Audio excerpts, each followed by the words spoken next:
Good morning, and welcome to our channel where we explore simple ways to live a longer, healthier life.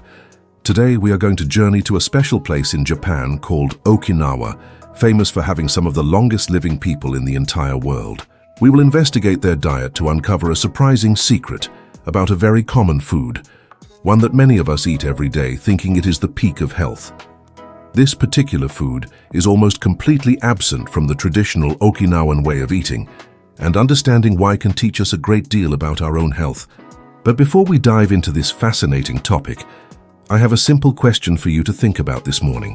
What is one food that you remember being told was absolutely essential for you to eat or drink every day when you were growing up? Please share your memory in the comments section below, as I believe many of us were taught similar lessons about nutrition. Alright, let's get started on our topic for today. The common so-called healthy food that you do not see in the traditional Okinawan diet is dairy. That's right, I'm talking about cow's milk, cheese, yogurt, and butter as we know them in the Western world. This might come as a shock to many of you, because for decades we have been told that dairy is the ultimate source of calcium for strong bones. We have seen countless advertisements and heard from health authorities about the importance of drinking milk every day. So the immediate and most important question that arises is this: how do the Okinawans maintain incredibly strong bones and avoid fractures well into their 90s and even 100s without drinking milk? The answer is not only fascinating, but also provides us with a wonderful blueprint for bone health that we can all learn from. First, we must understand the historical context of their diet. Okinawa is an island, and for centuries its people lived off the land and the sea, with very little influence from the outside world. There was no tradition of raising large herds of cattle for milk. Cows were simply not a part of their agricultural system for dairy production. Their diet was built around what was naturally available and what they could grow in their gardens and forage from the wild. The foundation of their diet was, and largely still is, the humble sweet potato, specifically the purple Okinawan sweet potato. They also ate an abundance of green and yellow vegetables, various soy products like tofu and miso, a moderate amount of fish, and a small amount of pork, usually reserved for special occasions. Because they did not have dairy, their bodies adapted to get essential nutrients like calcium from this wide variety of other whole foods. Let's explore these powerful non-dairy sources of calcium that have kept Okinawan bones strong for generations. One of their primary sources of calcium comes from small fish that are eaten whole, including the bones. Fish like sardines or small mackerel are consumed in their entirety, and those tiny soft bones are a powerhouse of easily absorbable calcium. A single serving of sardines, perhaps 3 or 4 of the larger ones, can provide nearly as much calcium as an entire glass of milk. By eating the fish this way, they are consuming a perfectly packaged source of bone-building nutrients, just as nature intended. Another significant source of calcium in their diet is the wide variety of sea vegetables they consume. Seaweeds such as kombu and wakame are used in their daily cooking, often to make the base for soups and broths like miso soup. These sea vegetables are incredibly rich in minerals they absorb from the ocean, including a very high concentration of calcium. Just a couple of tablespoons of dried seaweed, once rehydrated in a soup, can add a significant boost of calcium to their meal. Think of it as adding a sprinkle of mineral-rich sea salt that also happens to be packed with bone-supporting nutrients. Perhaps the most famous pillar of the Okinawan diet, besides the sweet potato, is soy. They consume soy in many forms, but tofu is a particularly important source of calcium for them. It is crucial to understand that not all tofu is created equal when it comes to calcium content. The traditional method of making tofu in Okinawa involves using a coagulant, which is a substance that helps the soy milk solidify into a block. They use calcium sulfate as this coagulant, which infuses the final tofu product with a large amount of calcium. A half-cup serving of this type of firm tofu, which is about the size of a deck of playing cards, can provide a substantial amount of your daily calcium needs. This is a wonderful example of how a traditional food preparation method can turn a simple bean into a cornerstone of bone health. Dark leafy green vegetables also play a vital role in the Okinawan diet. They consume vegetables like bok choy, turnip greens, and other local greens that are rich in calcium. It is important to note that while some greens like spinach do contain calcium, they also contain substances called oxalates, which can make it harder for your body to absorb that calcium. However, the greens commonly eaten in Okinawa are lower in these oxalates, making their calcium more available to the body. A large, cooked bowl of something like bok choy can contribute a surprising amount of calcium to their daily intake, similar to what you might find in a small carton of yogurt. Finally, we cannot forget about bone broth, a practice deeply rooted in their culinary tradition. When they did consume pork, often for ceremonial feasts, no part of the animal went to waste. The bones would be simmered for many hours to create a rich, nutrient-dense broth.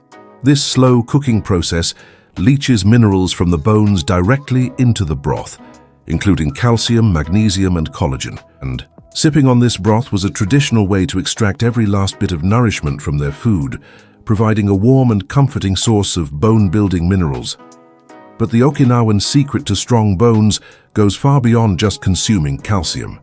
This is a critical point that is often missed in Western discussions about bone health, which tend to focus almost exclusively on dairy. The Okinawans instinctively understood that calcium does not work in isolation. It needs a team of other vitamins and minerals to do its job properly. Let's talk about the essential partners that calcium needs to build and maintain a strong skeleton. The first and most important partner for calcium is vitamin D. You can think of vitamin D as the gatekeeper that allows calcium to pass from your intestines into your bloodstream. Without enough vitamin D, you could be eating all the calcium-rich foods in the world, but your body would not be able to absorb and use it effectively. The Okinawans, living on a sunny subtropical island, historically got plenty of vitamin D naturally from everyday sun exposure on their skin. For those of us who live in less sunny places or spend most of our time indoors, we need to be more conscious of our vitamin D intake. The recommended amount for older adults is typically around 800 international units, or 20 micrograms each day. To put that into perspective, you could get this amount from eating a piece of fatty fish like salmon that is about the size of a checkbook. Another excellent source is a few large whole sardines, which, as we know, also provide a great dose of calcium. The second crucial partner for bone health is magnesium. If vitamin D is the gatekeeper, then magnesium is the wise manager that helps direct calcium. Magnesium plays a role in converting vitamin D into its active form, and it also helps stimulate a hormone that draws calcium from the blood and puts it into the bones. Without enough magnesium, calcium can end up in the wrong places, like your soft tissues or arteries, instead of where you need it most. The Okinawan diet is naturally rich in magnesium. They get it from leafy green vegetables, soybeans, nuts, and seeds. Just a handful of almonds or a cup of cooked spinach provides a significant portion of your daily magnesium needs. A typical Okinawan meal of sweet potato, greens, and tofu is a perfect combination of calcium and magnesium working together in harmony. Now we come to a less famous but incredibly important nutrient, vitamin K2. Think of vitamin K2 as the traffic cop for calcium in your body. Its primary job is to tell calcium where to go. It activates proteins that help bind the calcium to your bone matrix, effectively cementing it into place to make your bones strong and dense. Even more importantly, vitamin K2 also activates another protein that prevents calcium from being deposited in your arteries, which helps keep your blood vessels flexible and healthy. This dual action of putting calcium in the bones and keeping it out of the arteries is absolutely critical for long-term health, especially as we age. The Okinawan diet contains good sources of vitamin K2, particularly from fermented soy products like natto and miso. Natto, which has a very strong taste and sticky texture, is one of the richest food sources of vitamin K2 on the planet. While it may be an acquired taste, even a small spoonful provides a powerful dose of this vitamin. They also get vitamin K2 from the small amounts of pork and fish they consume. So, as you can see, the Okinawan approach to bone health is not about finding a single magic food like milk. It is about a complete system, a dietary pattern where multiple foods work together synergistically. They consume calcium-rich foods like small fish and tofu, and they combine them with foods rich in the essential cofactors: vitamin D from the sun and fish, magnesium from vegetables and legumes, and vitamin K2 from fermented foods. This creates a powerful, holistic strategy for building and preserving a strong skeleton for a lifetime. Now this leads us to an important question. Does this mean that dairy is bad for you? The answer is not so simple, and it's important to have a balanced perspective. For people who can tolerate it well, dairy can be a convenient and perfectly healthy source of calcium and protein.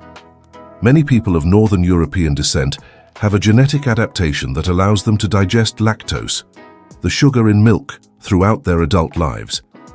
If you enjoy milk or yogurt and it doesn't cause you any digestive discomfort, there is no reason to eliminate it from your diet.